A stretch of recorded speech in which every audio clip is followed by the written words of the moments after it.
Integration by parts ক্যালকুলাসের এই নামটা শুনলেই কেমন একটা ভয় কাজ করে তাই না? কিন্তু যদি বলি এই জটিল জিনিসটাকে অনেক সহজ আর গোছানোভাবে করার একটা দারুণ কৌশল আছে, চলুন আজ সেই ডিআই পদ্ধতিটাই একটু ভালো করে বুঝে নেওয়া যাক। আমরা তো সবাই এই চিরাচরিত সূত্রটার সাথে পরিচিত, integration of u d v is equal to u v minus integration of v d u. এটা আসলে ডেরিভেটিভের প্রোডাক্ট রুল বা গুণনের সূত্রের ঠিক উল্টো একটা জিনিস। সূত্রটা দেখতে বেশ নিরীহ মনে হলেও আসল ঝামেলাটা শুরু হয় অন্য জায়গায়। হ্যাঁ, ঝামেলাটা হয় তখনই যখন একটা অঙ্ক কষতে গিয়ে এই সূত্রটা বারবার ব্যবহার করতে হয়। মানে একের পর এক ব্র্যাকেট আর মাইনাস চিহ্নের চক্করে পুরো হিসাবটা খুব তাড়াতাড়ি জট পাকিয়ে যায়, আর ভুল হওয়ার সম্ভাবনাও হু হু করে বেড়ে যায়। এই যেমন ধরুন এক্স স্কোয়ার কজ এক্সের ইন্টিগ্রেশনটা, এটা সমাধান করতে গেলে কি করতে হয়? বারবার ইউ আর ডিভি ধরে এগোতে হয়। প্রতিটা ধাপে একটা করে নতুন ইন্টিগ্রাল তৈরি হয়, আর এই মাইনাস চিহ্নের হিসাব রাখাটা রীতিমতো একটা দুঃস্বপ্ন হয়ে দাঁড়ায়। সত্যি বলতে এই পদ্ধতিতে ভুল হওয়ার চান্স কিন্তু অনেক বেশি। তাহলে প্রশ্ন হলো, এর থেকে বাঁচার কোনো উপায় কি নেই? এর চেয়ে কি গোছানো আর পরিষ্কার কোনো সিস্টেম নেই? এমন কোনো উপায় কি আছে যা দিয়ে এই পুরো গোলগধাটাকে আরও সহজভাবে সাজানো যায়? উত্তরটা হলো হ্যাঁ, অবশ্যই আছে। তো আজকের এই বিশ্লেষণে আমরা প্রথমে পুরনো ফর্মুলার ঝামেলাগুলো দেখব, তারপর আমাদের হিরো ডিআই মেথড কিভাবে কাজ করে সেটা শিখব। এরপরে জানব এই পদ্ধতির সবচেয়ে জরুরি অংশটা, মানে কখন থামতে হবে তার 3টা নিয়ম। আর সবশেষে দেখব কোন সাধারণ ভুলগুলো আমরা প্রায় করে ফেলি। তাহলে এসে গেছে আমাদের সেই গোছানো পদ্ধতি, ডিআই মেথড। এটাকে কিন্তু কোনো শর্টকাট ভাবলে ভুল হবে। এটা আসলে ইন্টিগ্রেশন বাই পার্টসের কাজগুলোকেই অনেক সুন্দর আর মনোযোগভাবে সাজানোর একটা কৌশল। অনেকে এটাকে ট্যাবুলার মেথডও বলে থাকেন। দেখুন, চিরাচরিত ইউ আর ডিভি এর বদলে এখানে আমরা 3টা কলাম ব্যবহার করি। একটা হলো সাইন বা চিহ্নের জন্য, যেটা পর্যায়ক্রমে প্লাস মাইনাস প্লাস এভাবে চলতে থাকবে। এরপর ডি কলাম মানে ডিফারেন্সিয়েশন, আর আই কলাম হলো ইন্টিগ্রেশন। নামগুলোই বলে দিচ্ছে কার কি কাজ। এর সেটআপ করাটা তো আরও সোজা, মাত্র 3টা স্টেপ। প্রথমে ডি আর আই কলামের জন্য ফাংশন বেছে নিতে হবে, এরপর পাশে একটা প্লাস মাইনাস প্লাস এরকম একটা সাইনের কলাম বানাতে হবে, আর তারপর ডি কলামে বারবার ডিফারেন্সিয়েট আর আই কলামে বারবার ইন্টিগ্রেট করে যেতে হবে। ব্যাস। কিন্তু প্রশ্ন হলো, এই টেবিলটা আমরা কতক্ষণ ধরে চালিয়ে যাব? থামবুটা কখন? প্রথম আর সবচেয়ে কমন নিয়মটা হলো জিরো আউট। এটা তখনই কাজে লাগে যখন ডি কলমের ফাংশনটা ডিফারেন্সিয়েট হতে হতে একসময় শূন্য হয়ে যায়। পলিনোমিয়াল বা বহুপদীর ক্ষেত্রে ঠিক এটাই ঘটে।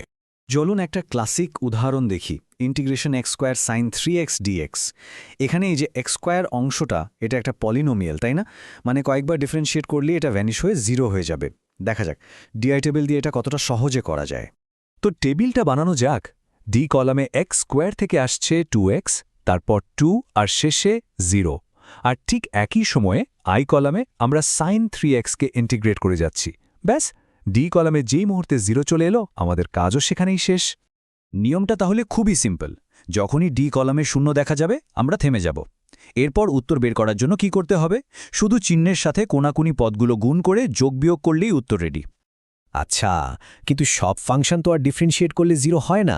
তখন কি হবে? এখানেই আসছে আমাদের দ্বিতীয় নিয়ম। এবার আমাদের লক্ষ্য 0 বানানো নয়, বরং এমন একটা সারি খুঁজে বের করা যার গুণফলকে খুব সহজেই ইন্টিগ্রেট করা যায়। এই উদাহরণটার দিকে একবার তাকান, integral x⁴ ln x dx।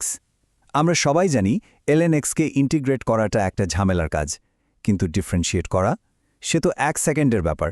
তাই খুব স্বাভাবিকভাবেই আমরা ln x-কে রাখব ডি কলামে। এবার ম্যাজিকটা দেখুন, মাত্র এক ধাপ করার পরই দ্বিতীয় সারিতে আমাদের কাছে কি আছে? 1/x আর 1/5x5। এই দুটোকে গুণ করলেই তো আমরা পেয়ে যাচ্ছি 1/5x4। আর এটাকে ইন্টিগ্রেট করা তো বাচ্চাদের কাজ।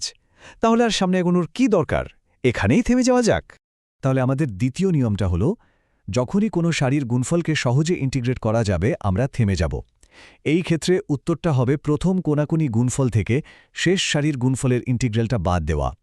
এবার আসা যাক তৃতীয় এবং সবচেয়ে ইন্টারেস্টিং কেসে, দ্য রিপিটার। এটা কখন হয়?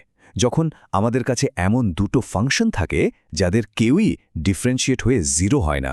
যেমন ধরুন কোনো এক্সপোনেনশিয়াল আর ত্রিকোণমিতিক ফাংশন। এই ক্লাসিক প্রবলেমটা দেখুন, integral e⁴x sin x dx। এখানে e⁻x কে আপনি যতবারই ডিফারেন্সিয়েট করুন না কেন ওটা e⁻x ই থাকবে, আর sin x ওটা sin x cos x minus sin x এই চক্করের মধ্যেই ঘুরতে থাকবে। মানে এদের কেউই থামার পাত্র নয়। এই টেবিলটার দিকে একটু খেয়াল করুন। আমরা ডি কলামে ex আর i কলামে sin x নিয়েছি। দেখুন, মাত্র 2 ধাপ এগোবার পরেই 3 নম্বর সারিতে আমরা আবার এই x আর sin x কে একসাথে পেয়ে গেছি। মানে যেখান থেকে শুরু করেছিলাম ঠিক সেখানেই ফিরে এসেছি। আর এটাই হলো আমাদের তৃতীয় নিয়ম। যখন ফাংশনের অংশটা আবার রিপিট করবে আমরা থেমে যাব। এই রিপিটেশনটাই আমাদের জন্য একটা স্টপ সাইন। এরপর শুধু একটা অ্যালজেব্রার খেলা বাকি। এটার সমাধানটা একটু অন্যরকম হলেও বেশ মজার।